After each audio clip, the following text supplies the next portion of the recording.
Una crítica muy común que se realiza a la ciencia es que trabaja sobre cosas a veces muy sofisticadas, muy abstrusas, muy abstractas. Y para no criticar a nadie en particular, lo que hice fue poner un paper de mi laboratorio ahí de fondo para ejemplificar eso. Y otra crítica, ¿podemos sacar eso que dice presentación? Bueno, si no, no hay problema. Otra crítica que se realiza es que a veces trabaja con cosas que son obvias, que parecería que no hay que tener una formación científica o haber estudiado 10 años, 15 o 20 para hacerla. Por ejemplo, el paper que están viendo ahí explica a lo largo de casi 100 páginas que los adolescentes parecen ser diferentes de los adultos. Les juro que busqué fotos mías de cuando era adolescente y cuando era más grande y no encontré alguna que la represente, pero esas fotos están bastante bien.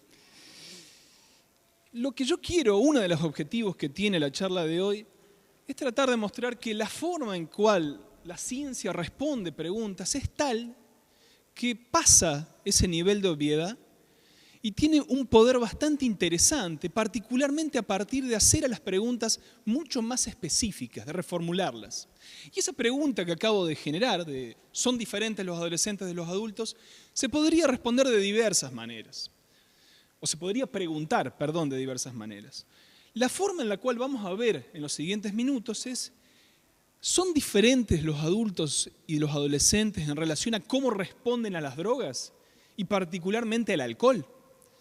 Yo creo que esa pregunta y sus respuestas tienen muchas implicancias sociales, políticas y puntualmente, vamos a atacar hoy, implicancias de tipo educativa. De hecho, el objetivo que intento traer es traer otro marco de discusión para interacciones en instituciones educativas, de salud, en la cual se planteen estas preguntas que están ahí. ¿Es lo mismo empezar a consumir alcohol a los 15, a los 18, a los 24? ¿Es mejor retrasar el inicio del consumo? Y no es el único marco, el único contexto que puede haber el que voy a presentar hoy. Otros contextos son, por ejemplo, un contexto moral. ¿Por qué no es bueno consumir? Porque es malo, porque es diferente de mi modo de ver la vida, de mis ideales. No es bueno que lo hagas. Otra manera, otro marco, es, por ejemplo, hacer foco en las consecuencias negativas, a veces inmediatas, a veces demoradas, que tiene el consumo de alcohol. Lo que estoy mostrando ahí a la derecha, a mi izquierda en realidad, es un hígado cirrótico luego de muchos años de consumo de alcohol que empieza progresivamente a básicamente desaparecer el hígado. No quiero decir, ojo, que esté mal abordar estas preguntas a partir de estos marcos, pero creo que muchas veces en los adolescentes no pega, no llega este mensaje. Por ejemplo, porque son consecuencias muy demoradas de años de consumo. Tampoco creo que esté mal hacer foco en las consecuencias agudas. Se sabe, por ejemplo, que los adolescentes están más a riesgo de conductas sexuales no deseadas por consumo de alcohol, por accidentes de tránsito por consumo de alcohol. Y creo que es bueno informar de todo eso y también, por ejemplo, de las consecuencias del consumo sobre terceros. Por ejemplo, en el slide están viendo las consecuencias sobre el organismo en desarrollo. Pero de nuevo, ese no va a ser el foco de lo que voy a presentar hoy.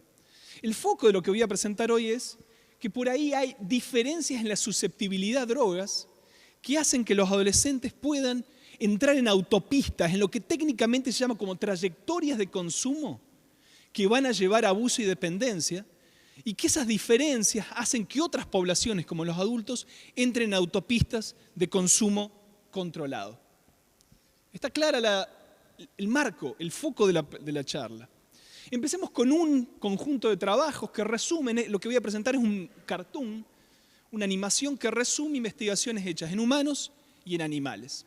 Cuando uno le da a un adulto un bolo grande de alcohol directamente al estómago, lo que genera es que rápidamente, en unos 2 minutos, se consigan las consecuencias, entre comillas, deseadas del consumo. Alteraciones de la conciencia, alteraciones del sensorio, relajación, facilitación social.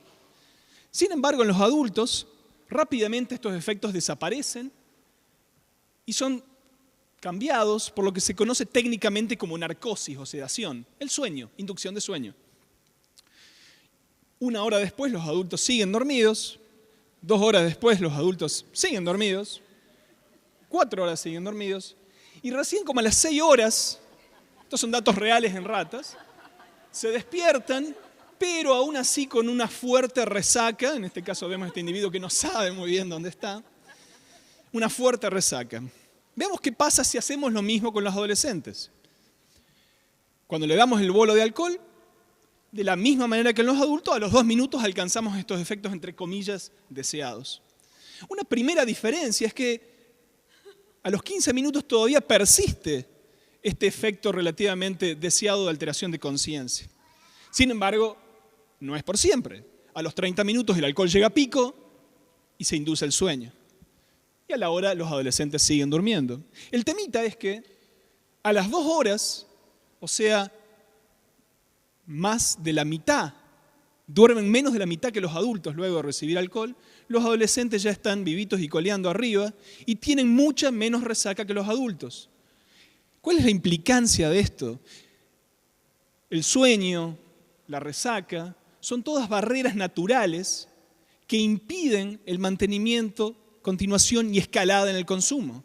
Por lo tanto, ya les he mostrado una primera diferencia entre las 2 edades que podría poner a los adolescentes a riesgo de mayor consumo. Podríamos ponernos a hablar de cuáles son barreras naturales en otros fenómenos. Por ejemplo, claramente uno no puede comer cantidades industriales de torta de chocolate. Esto es el paralelo de las barreras a nivel de consumo de sustancias. Sin embargo, los factores más importantes para determinar quiénes van a progresar en el consumo de una sustancia determinada y cuáles no, son unos efectos que se denominan motivacionales. El alcohol, al igual que todas las drogas de abuso, genera efectos, entre comillas, positivos. Euforia, facilitación social, pero también generan efectos negativos. Miedo, ansiedad. En el caso de otras drogas como anfetamina, por ejemplo, o cocaína, puede traer una sensación de paranoia igual a la que sufre una persona con psicosis, por ejemplo, ¿no? Y se conoce que el balance entre estos efectos hace que alguna gente progrese y otra no hacia un consumo patológico. Por ejemplo, se conoce que la gente que tiene el papá o el abuelo que tuvo problemas con el consumo de alcohol, que son individuos a riesgo, tienen alterado este balance, perciben más lo lindo que lo feo, y ese es un factor de riesgo que los puede llevar a consumir más. Pregunta: ¿cómo creen ustedes que los adolescentes y los adultos percibirán estos efectos? Vamos a empezar viéndolo, no con humanos, sino con cómo se analizaría en ratitas. ¿Por qué? Porque una especie de objetivo secreto que tengo por detrás, una agenda secreta de la charla, es mostrar lo importante que es el uso de modelos animales en ciencia. No quiero extenderme de por qué, pero es un poco un objetivo, una agenda secreta que se las muestro. Pero claro, una pregunta muy importante es, o una crítica que podrían tener es, ¿cómo hago yo para evaluar en una rata que no habla, que no construye facultades, ni sociedades, ni tiene guerras, estas cosas, estos efectos internos, estos estados de conciencia de placer o displacer? ¿Cómo hago para preguntarle a la rata? Bueno, una forma de hacer eso es mediante esta pequeña técnica. Yo le doy la droga que yo quiero preguntar o evaluar, alcohol, cocaína, anfetamina, y la pongo en una cajita que tiene características distintivas, en este caso rayas en el piso. Al día siguiente le doy una sustancia inocua, agua, no importa, algo que no le haga nada, y la pongo en otra cajita que, por ejemplo, tenga piso tipo ajedrez. Finalmente, 2 o 3 o 4 días después, la pongo en una caja que tiene las 2 opciones y le digo, a ver, decime dónde querés ir. La lógica subyacente a esto es que el porcentaje de tiempo sobre la parte de la caja donde fue experimentado el alcohol me va a decir cuán feo o cuán linda fue la situación. Si el animal pasa 0% sobre la parte de la caja donde tuvo alcohol, es que me está evitando el efecto del alcohol. Y si se manda directo para la parte donde tuvo alcohol, yo asumo que la pasó muy bien y quiere retornar. Es como un retorno al bar, llamémosle a la prueba esta. Si yo hago esta prueba con unos animales grandotes de 300 gramos que parecen perritos, unos animales adultos, voy a encontrar que pasan 50% del tiempo sobre la zona asociada al alcohol. Es decir, ni fu ni fa. Ni les gustó ni les dejó de gustar el alcohol. Veamos qué pasa si yo trabajo con unos animalitos muy chiquititos de 30 días de edad que son adolescentes.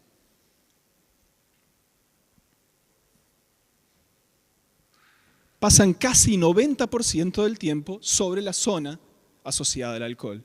Es decir, que lo que estoy mostrando es otra parte, otra diferencia de sensibilidad, en este caso la preferencia al alcohol por lo lindo del alcohol, que puede poner a los adolescentes a riesgo de mayor consumo. Pero, ¿qué pasa con la otra parte, con la parte fea? Porque por ahí alguien me diría, bueno, los adolescentes son hiperresponsivos, les gustan mucho las cosas lindas, les disgustan mucho las cosas feas.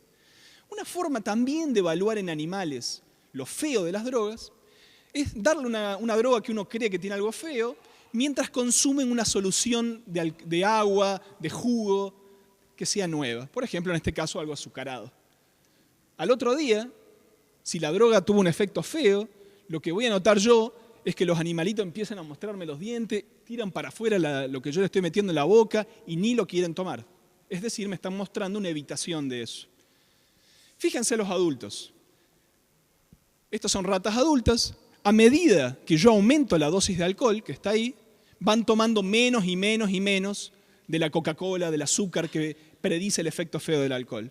Y el punto crítico es algo que pongámosle un nombre, un número, 1.0. Con 1.0 de alcohol ya me dicen no me gusta el alcohol. Hagamos el mismo experimento con los adolescentes. Me dicen no siento nada. La barrita gris que está en la esquina son animales controle que nunca tuvieron alcohol. Es decir, tomo lo mismo, no experimento ningún tipo de efecto feo del alcohol. Bueno, aumentemos un poco la dosis de alcohol a ver si así el adolescente muestra algo feo. Tampoco. Recuerden que en los adultos era 1.0 el umbral. En los adolescentes necesito darle el doble de alcohol para que perciban algo feo del alcohol de la misma manera que en los adultos. Es decir, que este yin-yang que les mostré del alcohol está alterado por los dos lados en adolescentes y adultos.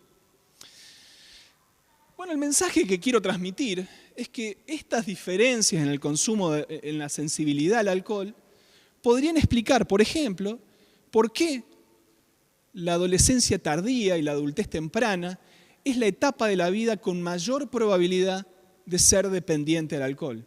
Y estos datos aparecieron en el 2010 y fueron toda una sorpresa, porque la gente pensaba, para ser alcohólico hay que pasar 10, 15, 20, 30 años. El alcohólico típico es el que está en la calle, sin trabajo, etcétera, etcétera. ¿Cómo puede ser que haya adolescentes ya con trastornos de consumo de alcohol? Y fue tal el cambio y la irrupción de esta nueva mentalidad que uno de los científicos más importantes de estudio de alcoholismo y adicciones, cuando se retiró, cuando hizo una charla como esta para retirarse, este señor que se llama T. Cali, dijo esa frase: los trastornos de alcohol son ahora, podemos considerarlos, una patología del desarrollo, con raíces en la infancia y la adolescencia. Ya estoy terminando. Otra crítica que podrían decir ustedes es, bueno, me trataste de mostrar lo positivo de la metodología científica para encontrar una forma diferente de responder preguntas y me terminás respondiendo con un principio de autoridad, con este señor asiático que aparentemente es muy famoso. Y a su vez me mostraste datos de ratas y de roedores, pero bueno, los humanos somos muy diferentes, tenemos sentimientos, emociones. Bueno, está bien, vamos a responder algunas de esas potenciales dudas. Hubo gente que intentó responder la pregunta, ¿es lo mismo comenzar a consumir alcohol a los 11, a los 12, a los 15 o a los 19? Y fueron unos señores canadienses que trabajaron con 25.000 personas. Y lo que hicieron en esas 25.000 personas fue identificarlas de niños y cada año empezar a llamarlos por teléfono. Y se fijaban cuándo empezaban a consumir alcohol por primera vez. Y así encontraron gente, por ejemplo, lo simplifiqué la investigación, hay más grupos, pero encontraron gente que empezó a los 11, otro a los 15 y otro después de los 19. Y no solo eso, todos los años los llamaban de nuevo y le preguntaban de una manera, con un instrumento que si después quieren lo podemos ver, si tenían problemas con el alcohol, abuso o dependencia del alcohol. Y así siguieron haciendo eso por 25 años. Y lo que encontraron fue que durante los primeros 5 años, si ustedes se fijan, los 3 grupitos son más o menos parecidos. No puedo decir, bueno, si empezaste a los 11, tenés más probabilidades de ser dependiente al alcohol o alcohólico. Sin embargo, 15 años después de haber empezado a consumir alcohol, es decir, cuando los que tenían 19 ya tenían 34 y cuando los que empezaron a los 11 tenían 26, las probabilidades de ser dependiente al alcohol eran 10, 11, 12 veces mayores en los que habían empezado a consumir de forma temprana. Y esto se mantenía en el tiempo y si algo se exacerbaba. Quizás, parte de los elementos que llevaron esas trayectorias de consumo diferentes sean este patrón diferencial de respuesta a la droga que describimos durante toda la primera parte y que aquí encontramos de manera resumida. Mayor sensibilidad a la parte aversiva, más sensibilidad a la parte apetitiva, insensibilidad a los efectos sedativos, entre otros elementos que no me voy a detener que están acá.